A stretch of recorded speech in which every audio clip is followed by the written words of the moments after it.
The first shot rang out just as Delilah Fletcher reached for the coffee pot. She froze, her hand suspended in mid-air, as 5 more shots followed in rapid succession. The night, which had been silent except for the crackle of her campfire and the distant call of coyotes, erupted into chaos. Delilah dropped to the ground, her heart hammering against her ribs, and peered into the darkness beyond her small circle of light. "Don't move, madam," a deep voice called out. "You're surrounded by rattlers. I've taken care of most of them, but there might be more." Delilah remained perfectly still, barely daring to breathe. She'd heard tales of rattlesnake dens in these parts of New Mexico territory, but in 3 weeks of traveling alone, she hadn't encountered anything more dangerous than a scorpion in her boot.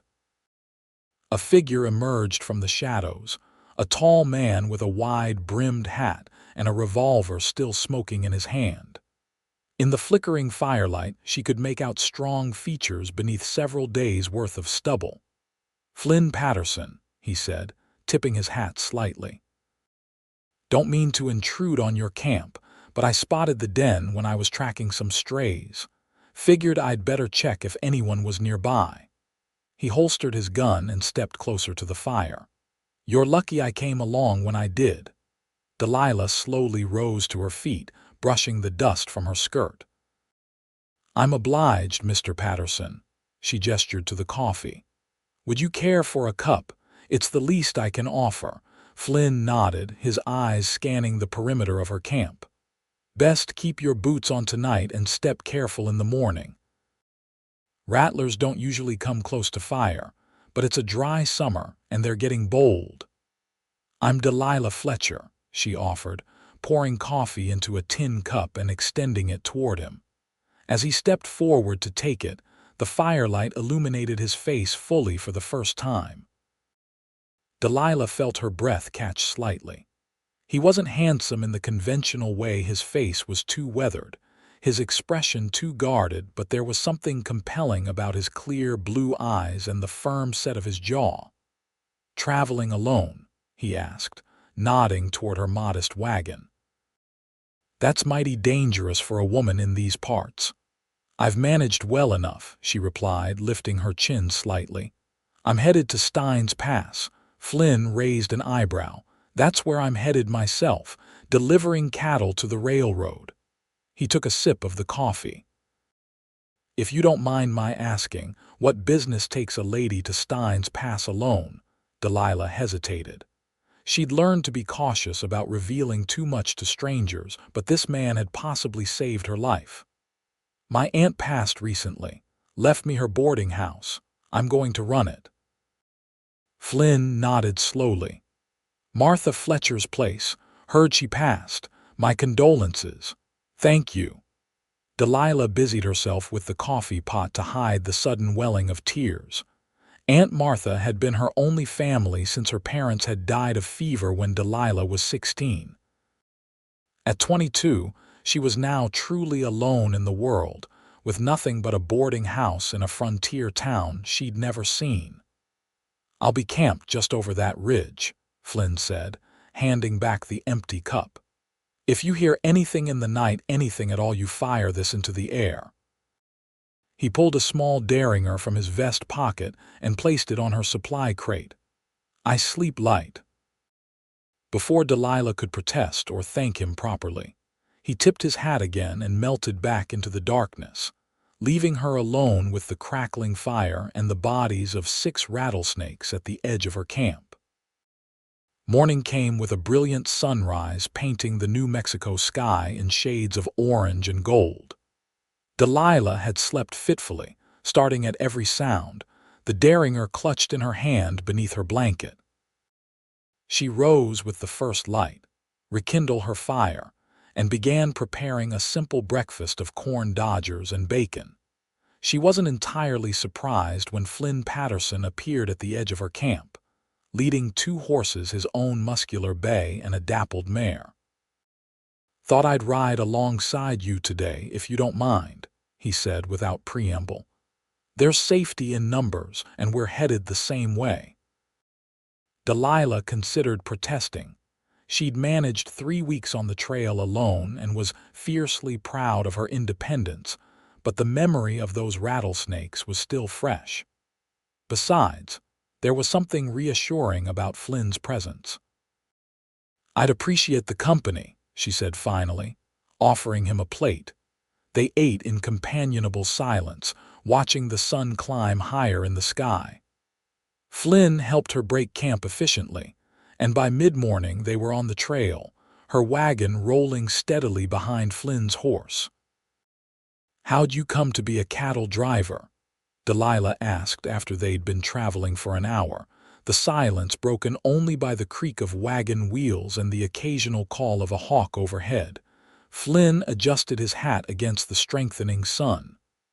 "Started young. My pa was a rancher outside of Austin, small spread but good land, learned everything from him." His expression darkened slightly. "Lost it all in '76, drought, then creditors. Been driving other men's cattle since then, saving to buy my own place someday." "I'm sorry," Delilah said softly. "It's hard losing what you love." "That it is." He glanced over at her. "What about you? Ever run a boarding house before?" Delilah laughed, the sound carried away by the breeze. "No, but I've been helping at the village inn back home in Missouri since I was old enough to carry a tray. I can cook, clean, and manage books. I can even sew a decent curtain when needed."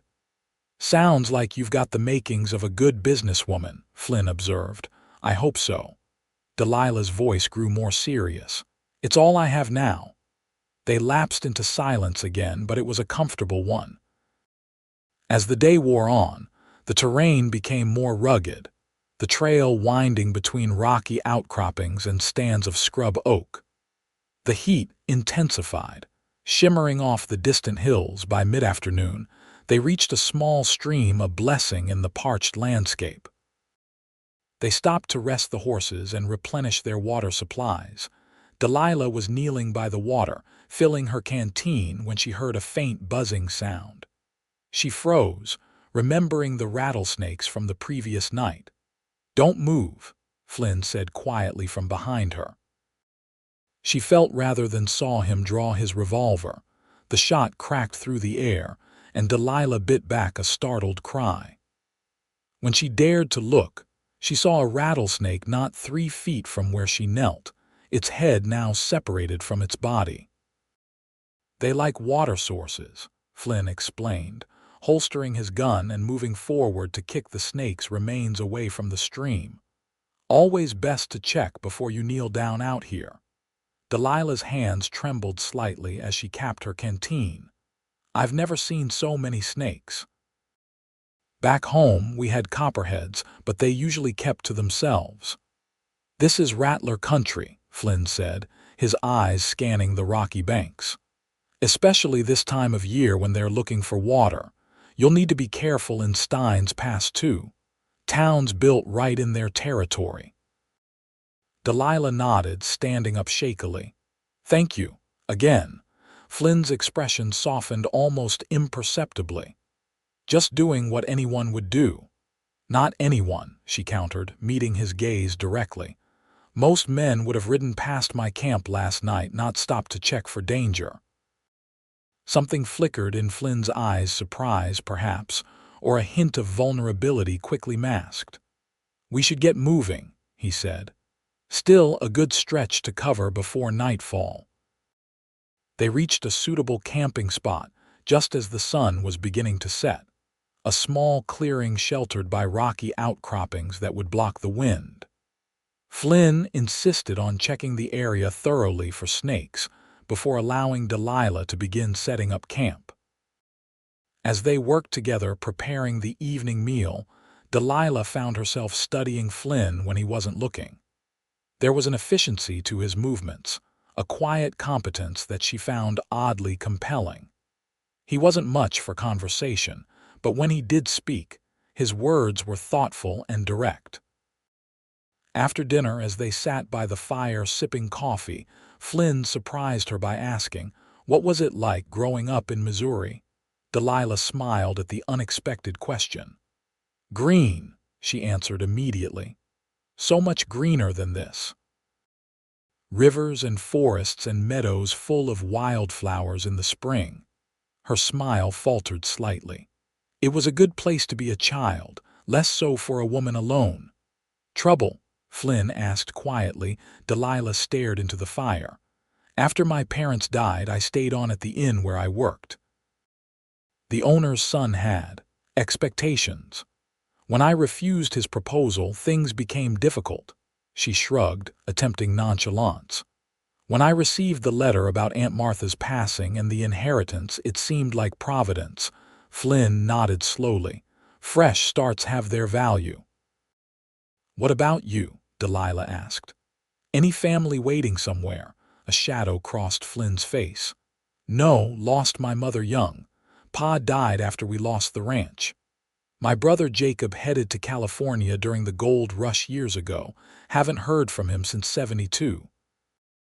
The vulnerability in his admission touched something in Delilah. Two solitary souls crossing paths in the wilderness. Well, she said lightly, then we're both starting fresh in Stein's Pass. Flynn's gaze met hers across the fire, and for a moment neither spoke.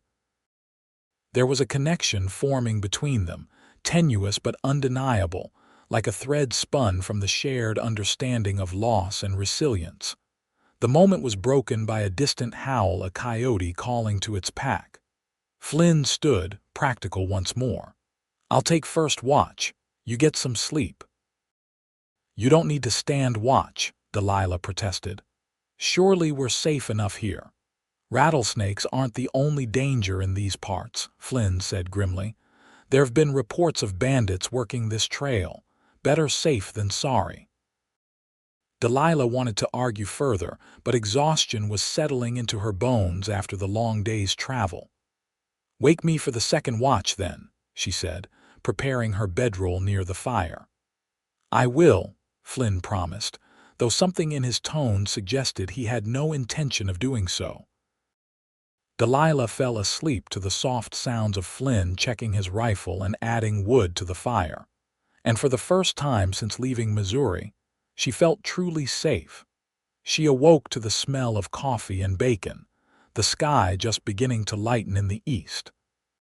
Flynn was already up, tending the fire and preparing breakfast. As she sat up, rubbing sleep from her eyes, she realized with a mixture of irritation and gratitude that he had indeed let her sleep through the night. You were supposed to wake me, she said, accepting the cup of coffee he offered. You needed the rest more than I needed sleep, Flynn replied simply. We should reach Stein's Pass by nightfall if we make good time today. As they traveled through the increasing heat of the day, the landscape grew more dramatic, towering mesas and deep arroyos, sparse vegetation clinging tenaciously to the harsh terrain. Delilah marveled at the stark beauty of it, so different from the gentle hills of her homeland. By mid-afternoon, dark clouds began gathering on the horizon, and a cool wind picked up, carrying the promise of rain. Monsoon season, Flynn explained, eyeing the sky with concern. Storms come up fast and hit hard. We need to find shelter before that reaches us. They quickened their pace, but the storm moved faster. Within an hour, the sky had darkened ominously, and the first fat raindrops began to fall. Lightning forked across the sky, followed by a crack of thunder that made Delilah's horses shy nervously. There. Flynn pointed to a rocky overhang about a quarter-mile off the trail. We can wait it out there. They barely reached the shelter before the heavens opened. Rain poured down in blinding sheets, turning the dry earth into rivers of mud within minutes. Delilah and Flynn huddled beneath the rocky outcropping, the horses tethered nearby, as lightning illuminated the landscape in brilliant flashes. Will your cattle be all right? Delilah asked, having to raise her voice above the din of the storm. Flynn nodded. They're with my partners and the rest of the outfit. They'll have found shelter too. He glanced at her wagon, which they'd managed to position partially under the overhang. Your supplies should stay mostly dry." A particularly violent gust of wind drove the rain sideways, soaking them despite their shelter. Delilah shivered, her dress clinging damply to her skin. Without comment, Flynn removed his coat and draped it around her shoulders.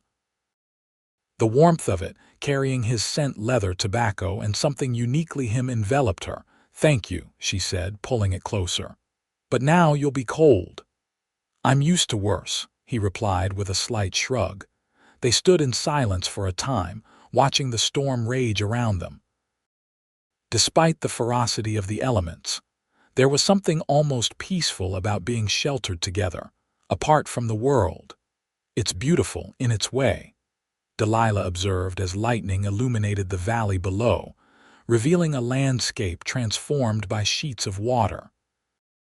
Flynn glanced at her, surprise evident in his expression. "Most folks just see the danger." "Oh, I see that too," she assured him with a small smile, "but there's power and majesty in it as well." She paused, then added softly, "Like much of this country I'm finding." Flynn's eyes lingered on her face longer than necessary. "You're not what I expected, Delilah Fletcher." "Is that good or bad?" she asked, suddenly very aware of how close they were standing. Before Flynn could answer, a sound cut through the storm, a high, desperate cry that was neither human nor animal. "Exactly." Flynn tensed immediately. "Stay here," he ordered, drawing his revolver and moving to the edge of their shelter.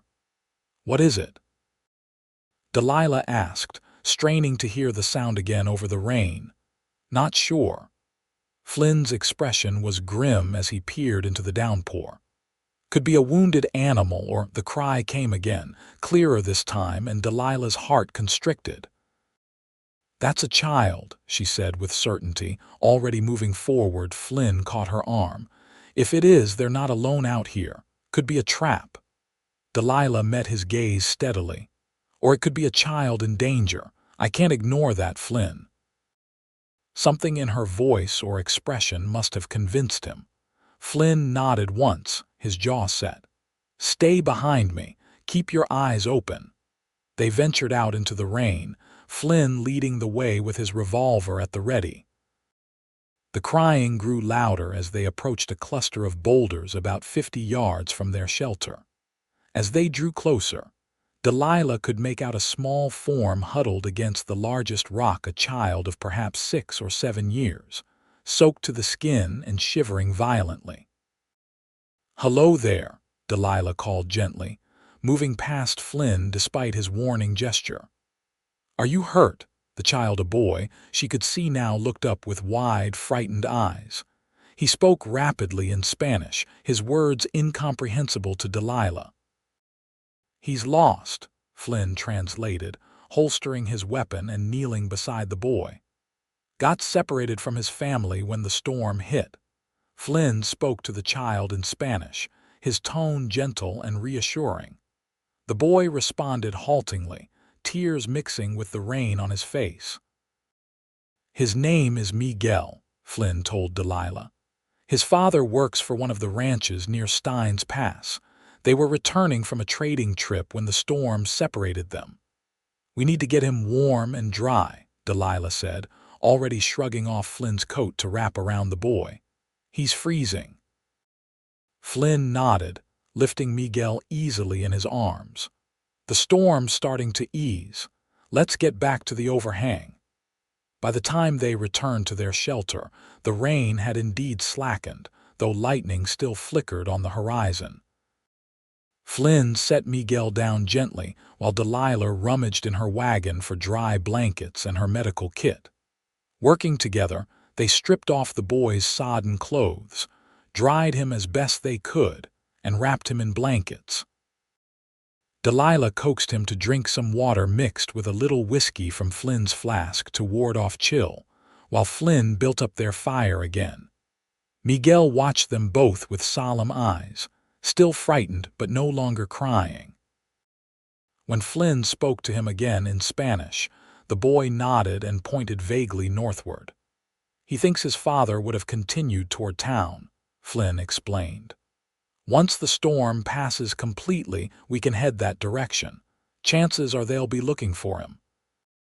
Delilah sat beside Miguel, smoothing his damp hair. Poor little one. How terrifying to be alone in such a storm. Flynn watched her with the boy, his expression unreadable. "You're good with children," he observed. Delilah smiled slightly. "I helped raise my younger cousins after my aunt was widowed. Children are resilient, but they need gentleness." She looked down at Miguel, who was beginning to doze, exhaustion overtaking fear. "Sometimes adults do too, though we're less likely to admit it." Flynn's eyes met hers, and something passed between them, an acknowledgement of shared understanding that went beyond words. Then he turned away, busying himself with checking the horses. The storm passed fully by nightfall, leaving behind a transformed landscape glistening with moisture under a star-filled sky. Miguel had fallen into a deep sleep, curled against Delilah's side. "We should try to reach town tonight," Flynn said quietly, careful not to wake the boy. "His family will be frantic, and there might be more rain coming." Delilah nodded, gently shifting Miguel so she could stand. "I'll get the wagon ready." They traveled slowly through the darkness, Flynn riding ahead to check for washed-out sections of trail, Miguel sleeping soundly in Delilah's wagon wrapped in blankets. The boy had awakened briefly for some food, then drifted back to sleep, seemingly content in their care.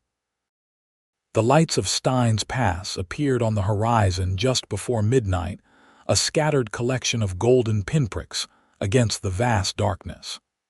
As they drew closer, Delilah felt a curious mixture of anticipation and trepidation. This would be her home now, this remote outpost on the edge of civilization. "See that larger building with the porch?" Flynn pointed to a 2-story structure near the center of town. "That's your aunt's boarding house." Delilah strained to see in the darkness. The building looked solid and well-maintained, even from a distance.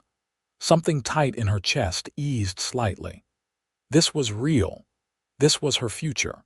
As they entered the outskirts of town, they encountered a group of men on horseback carrying lanterns, a search party.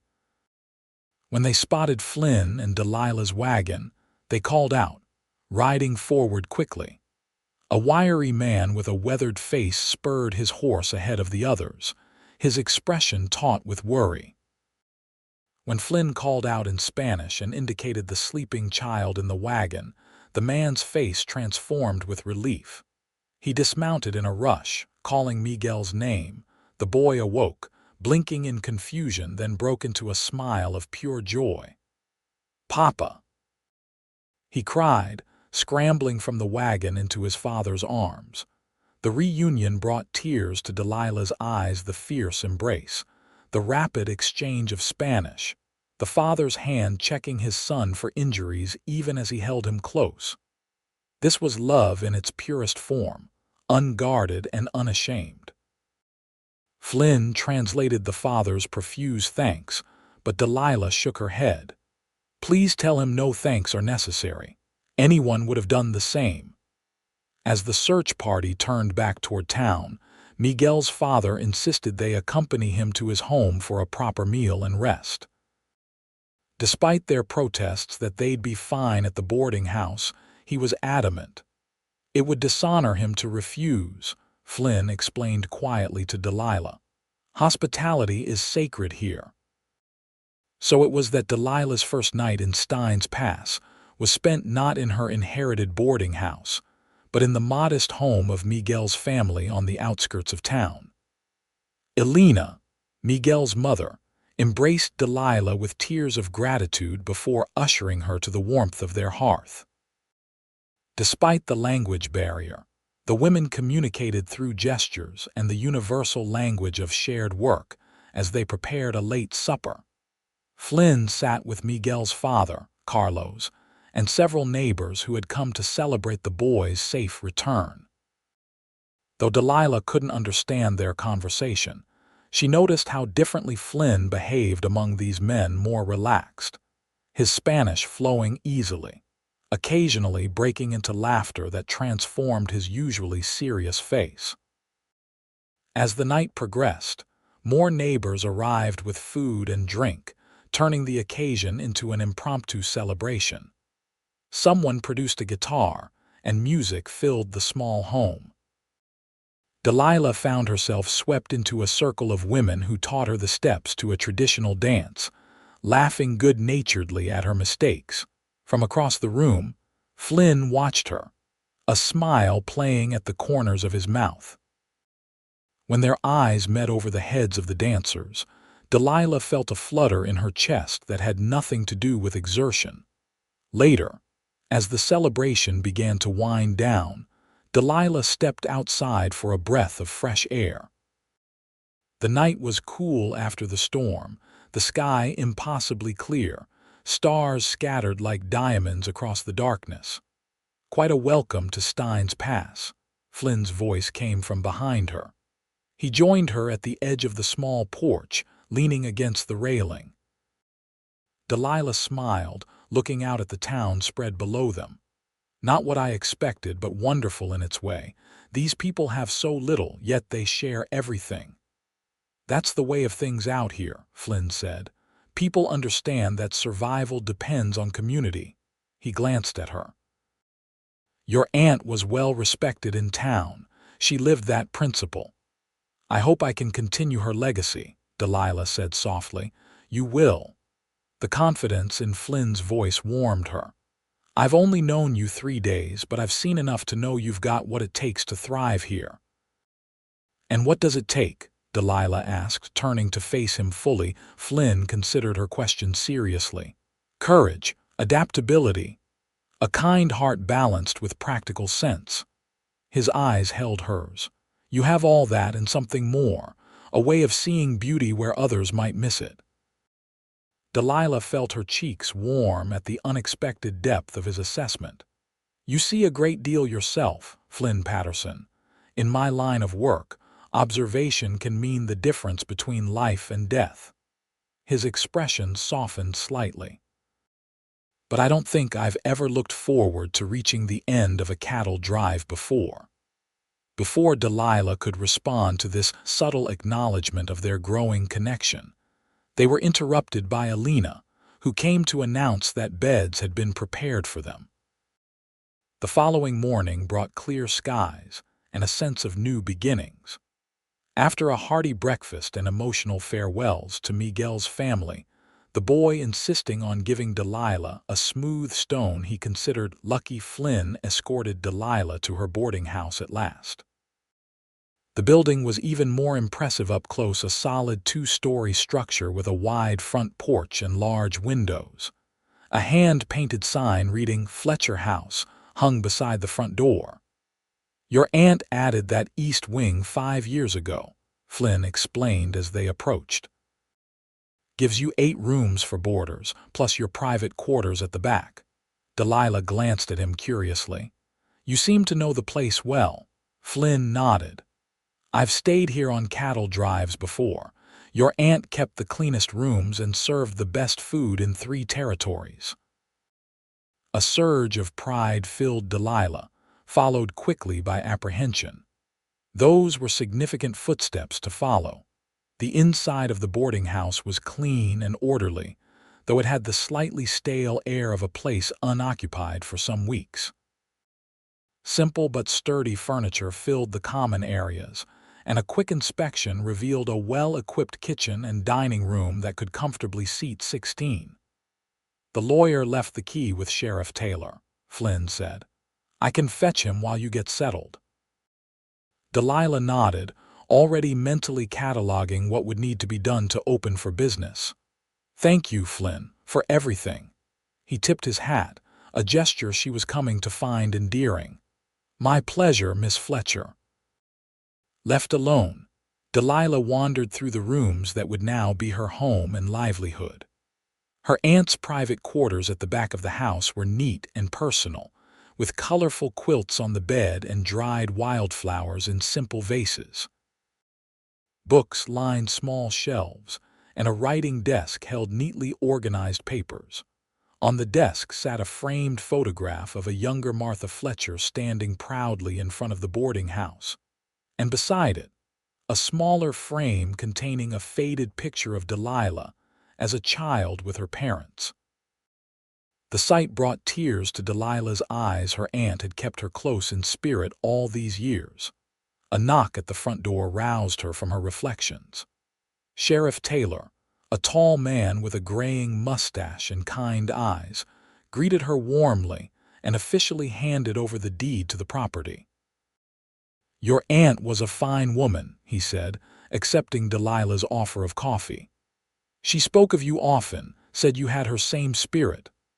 "I hope to honor her memory," Delilah replied, finding comfort in the sheriff's obvious respect for her aunt.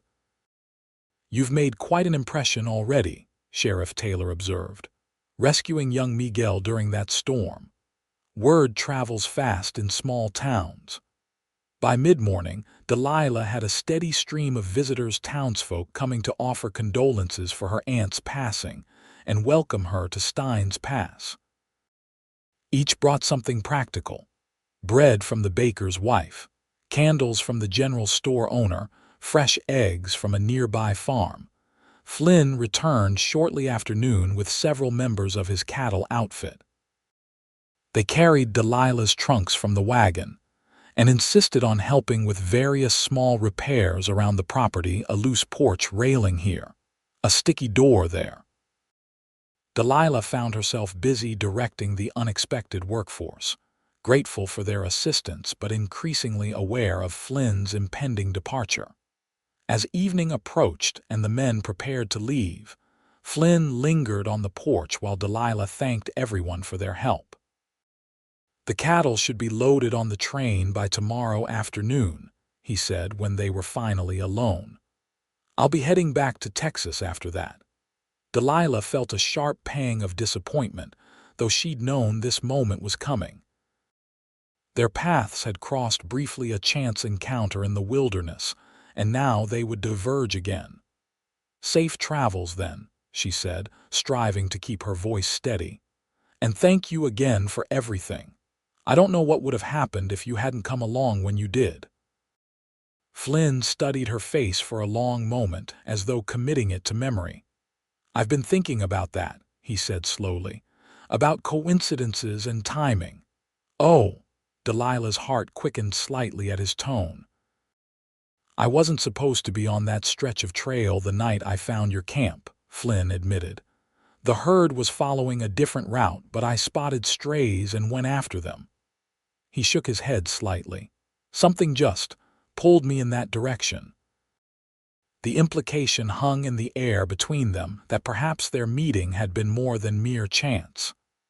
"Well, I'm grateful, whatever the reason," Delilah said softly. Flynn took a step closer, his usual reserve giving way to something more vulnerable.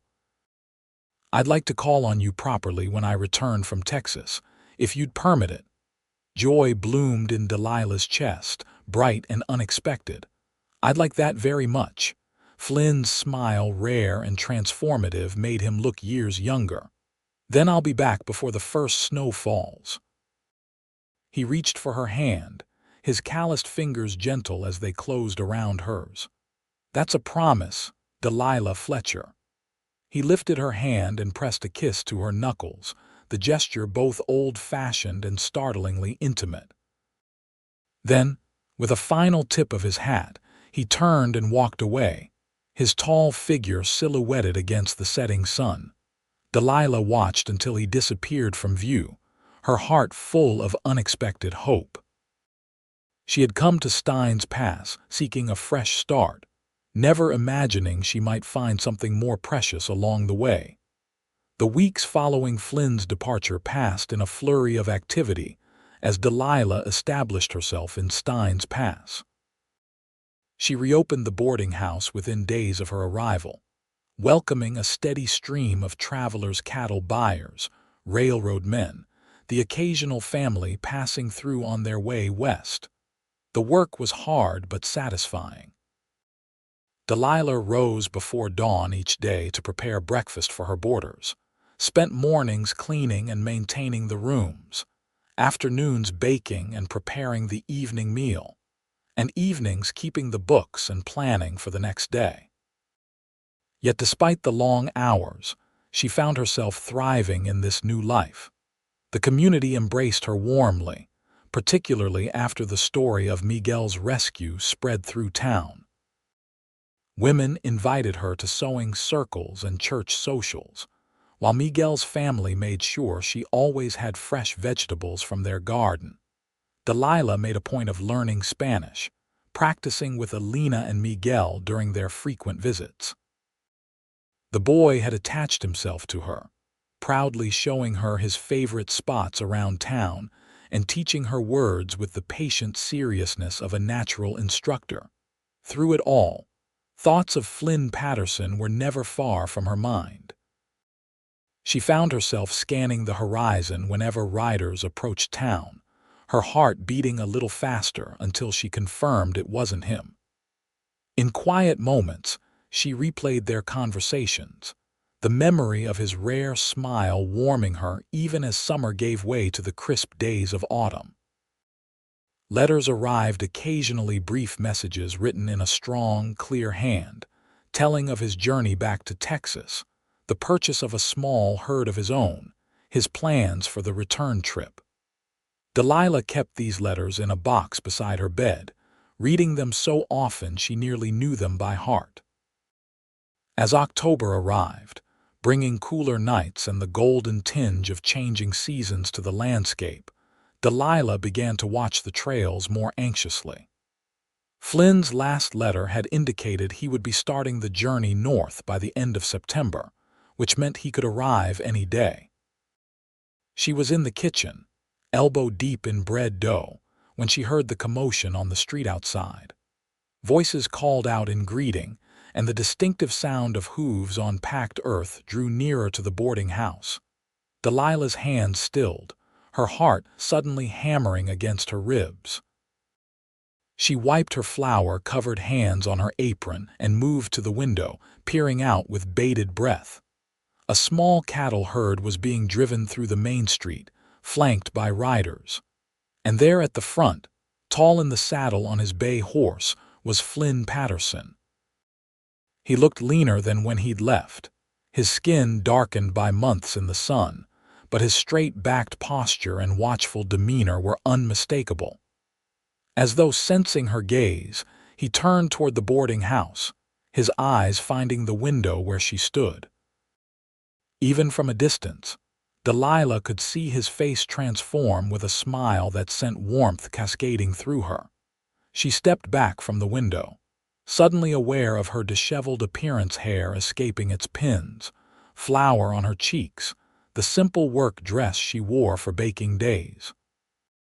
Part of her wanted to rush upstairs to change, to greet Flynn looking her best, but another part recognized the foolishness of such vanity. He had seen her at her worst, already exhausted from travel, soaked by rain, frightened by rattlesnakes. Decision made, Delilah removed her apron, smoothed her hair as best she could, and walked calmly to the front door. By the time she stepped onto the porch, Flynn had handed the reins of his horse to one of his men and was already striding toward the boarding house. He stopped at the bottom of the steps, hat in hand, looking up at her with an expression that made her breath catch. "Miss Fletcher," he said formally, though his eyes held a warmth that belied the formality. "I've returned, as promised." Delilah couldn't help the smile that spread across her face. "Mr. Patterson, you've kept your word. The first snow is still weeks away."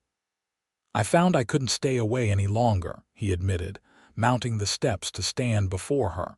Up close, she could see new lines around his eyes, evidence of long days squinting against the Texas sun. For a moment, they simply looked at each other, the weeks of separation falling away. Then, with careful deliberation, Flynn reached out and brushed a smudge of flour from her cheek, his touch feather light. "You look beautiful," he said simply. Delilah felt herself blush. I'm covered in flour and probably smell like yeast. Yes, Flynn agreed, his eyes never leaving hers. Beautiful. Something shifted between them in that moment, a deepening of the connection that had begun with a chance encounter and rattlesnakes in the night. I have rooms available, Delilah said, finding her voice. If you and your men need lodging. Flynn's smile widened slightly. We'd be obliged, though I should warn you, we've been on the trail for weeks. We might need extra soap. Delilah laughed, the tension of anticipation dissolving into genuine joy at his presence. I'll put on extra water for baths, and there's fresh bread nearly ready to come out of the oven.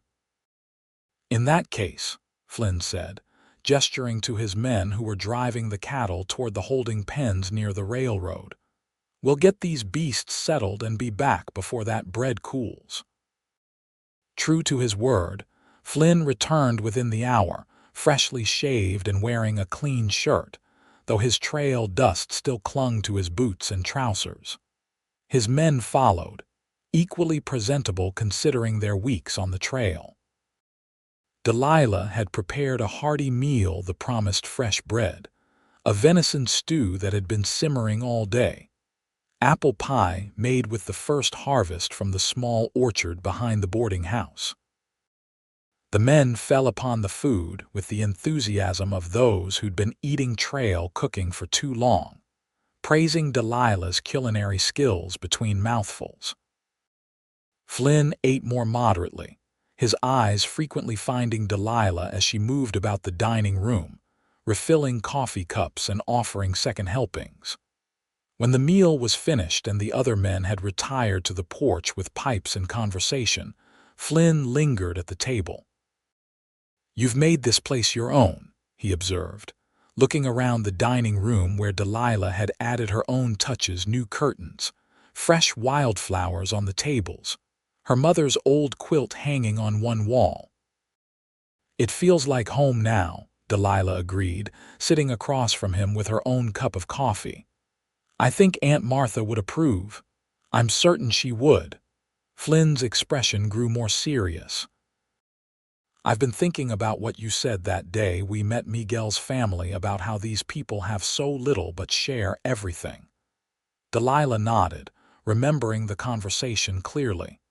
"They've continued to be incredibly generous to me. It made me reconsider my own goals," Flynn continued. "I've spent years saving for a ranch, focused on having my own piece of land, being beholden to no one." He turned his coffee cup slowly in his hands. "But I've been wondering lately if that's the right path." "What do you mean?" Delilah asked, sensing the importance of this conversation. Flynn met her gaze directly.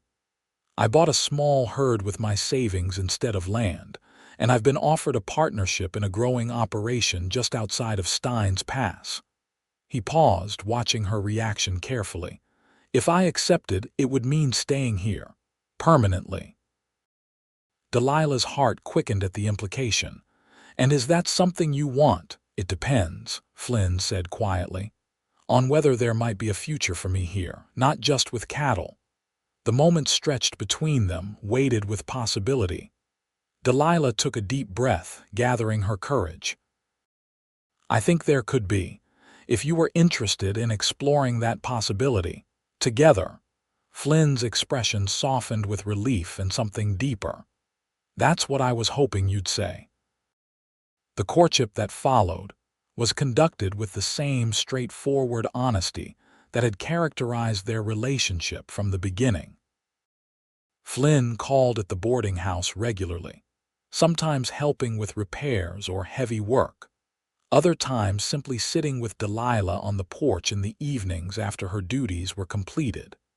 They rode together on Sundays after church, exploring the dramatic landscape surrounding Stein's Pass. Flynn showed her hidden valleys where wildflowers bloomed despite the harsh terrain, and high vantage points that offered breathtaking views of the territory stretching to the horizon. As they grew closer, Delilah learned more about the man behind Flynn's reserved exterior, his dry sense of humor that emerged when he was truly comfortable, his extensive knowledge of the land and its wildlife, his surprising fondness for poetry. A collection of Tennyson traveled in his saddlebag.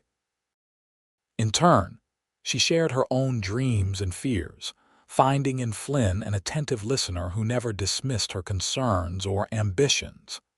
The community watched their developing relationship with approval and a certain amount of well-intentioned meddling. Alina made sure Flynn was invited to family dinners where Delilah would be present. Sheriff Taylor found reasons to mention one to the other in casual conversation. Even Miguel contributed, solemnly informing Flynn that Delilah needed someone to protect her from rattlesnakes. By the time the first snow dusted the mountains surrounding Steins Pass in late November, their courtship had become the town's favorite ongoing story. When Flynn began building a small house on the property he'd acquired through his new partnership, speculation about an impending proposal reached fever pitch. The proposal, when it came, was characteristically straightforward. On a clear December evening, with stars scattered across the sky like diamond dust, Flynn escorted Delilah to his nearly completed house after a community Christmas celebration. "I wanted you to see it first," he explained as they approached the simple but well-built structure, "before I make any final decisions about the interior."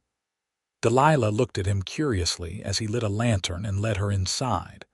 The main room was spacious, with large windows that would catch the morning sun. A stone fireplace dominated one wall, already laid with wood for a fire. "It's wonderful, Flynn," she said sincerely, turning to take in the craftsmanship evident in every corner. "You've created something truly—" She stopped abruptly when she saw what waited on the mantelpiece, a small velvet box, placed prominently in the center. Flynn followed her gaze, then moved to retrieve the box. When he turned back to her, his expression held in vulnerability that touched her deeply. "I'm not a man of fancy words, Delilah," he began, his voice steady despite the emotion evident in his eyes. "But I know what matters to me now, in a way I never did before I met you." He opened the box, revealing a simple gold ring set with a small but perfect diamond. "I built this house with you in mind, with space for a family, if we're blessed that way. With room for books and music, and whatever else might make it a true home." He took a step closer, the lamplight casting warm shadows across his face. "I love you, Delilah Fletcher. Would you do me the honor of becoming my wife?" Tears blurred Delilah's vision as joy welled up within her. "Yes," she whispered, then more strongly, "yes, Flynn, nothing would make me happier." The ring slid onto her finger as though it had been made for her. Flynn's hands, so capable in the face of danger, were gentle as they closed around hers. "I never expected to find you," he said softly. "That night with the rattlesnakes, I almost rode past your camp." Delilah smiled through her tears. "But you didn't. You stopped. You saved me." Flynn shook his head slightly. "No, Delilah, you saved me from a life of wandering, from never knowing what it means to truly belong somewhere to someone." He drew her into his arms then, and when his lips met hers in their first kiss, Delilah felt as though everything in her life, every joy and sorrow, every choice and chance had been leading her to this moment, this man, this future unfolding before them like the vast New Mexico sky. They were married on New Year's Day of 1883, in the small church in Steins Pass, decorated with pine boughs and red ribbons left from Christmas celebrations. The entire town turned out for the occasion, the little church filled to overflowing. Delilah wore a dress of pale blue silk, a gift from the women of the town, who had pooled their resources and sewing skills to create something worthy of the occasion. Miguel, solemn in his Sunday best, carried the rings on a small pillow, his pride in this important duty evident in his careful steps. As Delilah and Flynn spoke their vows before God and their community, snow began to fall softly outside a blessing. Elena whispered to Delilah later, a sign of purity and new beginnings. The celebration afterward was held at the boarding house, transformed by willing hands into a festive space with tables groaning under the weight of contributed dishes. Music and laughter filled the rooms late into the evening as the community celebrated not just a wedding, but the sense of rightness in two lives joined that had once been solitary. Delilah continued to run the boarding house after their marriage, with Flynn's full support. They lived in his newly built home, riding into town together each morning, Flynn to his ranching duties, Delilah to her business. The arrangement raised a few eyebrows among more traditional townsfolk, but most recognized that the boarding house was not just Delilah's livelihood, but her connection to her aunt's legacy. As spring arrived, bringing new growth to the harsh landscape, Delilah discovered she was expecting their first child. The news brought a rare display of uninhibited emotion from Flynn, who lifted her off her feet in an exuberant embrace when she told him, his usually controlled expression transformed by joy. Their son, James Matthew Patterson, was born in the early hours of a November morning in 1883, arriving with a lusty cry that Flynn later claimed could be heard all the way to the cattle pens. With his father's blue eyes and his mother's determined chin, he quickly became the center of their world. "He'll need siblings," Flynn commented one evening as they sat on their porch watching the sunset, James sleeping peacefully in Delilah's arms. "A big family for this house we built." Delilah smiled, leaning her head against her husband's shoulder. "I'd like that. Though perhaps we could wait a year or two before the next one," Flynn chuckled, pressing a kiss to her temple. "Whatever you want, my love, we have time." And they did. Over the years that followed, their family grew. A daughter, Sarah, joined them 2 years after James, followed by twins Michael and Maria 3 years later. The house expanded as well, with additional rooms built as needed, always with Flynn's careful craftsmanship. The boarding house continued to thrive under Delilah's management, eventually being run by a capable widow who lived on the premises while Delilah oversaw operations from a distance. The income from both the boarding house and Flynn's increasingly successful ranching partnership allowed them to provide well for their growing family. Stein's Pass itself grew and changed with the years, weathering the boom and bust cycles common to western towns. Through it all, Flynn and Delilah remained constants in the community, helping neighbors through hard times, celebrating prosperity when it came, always opening their home to those in need. The tale of their first meeting became something of a local legend, embellished with each retelling until the number of rattlesnakes grew from 6 to 16, and Flynn's marksmanship became increasingly miraculous. They let people enjoy the storytelling, sharing private smiles at the exaggerations while knowing that the truth of that night, the chance encounter that had changed both their lives, needed no embellishment. On their 20th wedding anniversary, Flynn surprised Delilah with a special gift, a small silver brooch shaped like a rattlesnake, its eyes tiny emeralds that caught the light. "To remember how our story began," he said as he pinned it to her dress. "And how sometimes what seems like danger can lead to the greatest blessing."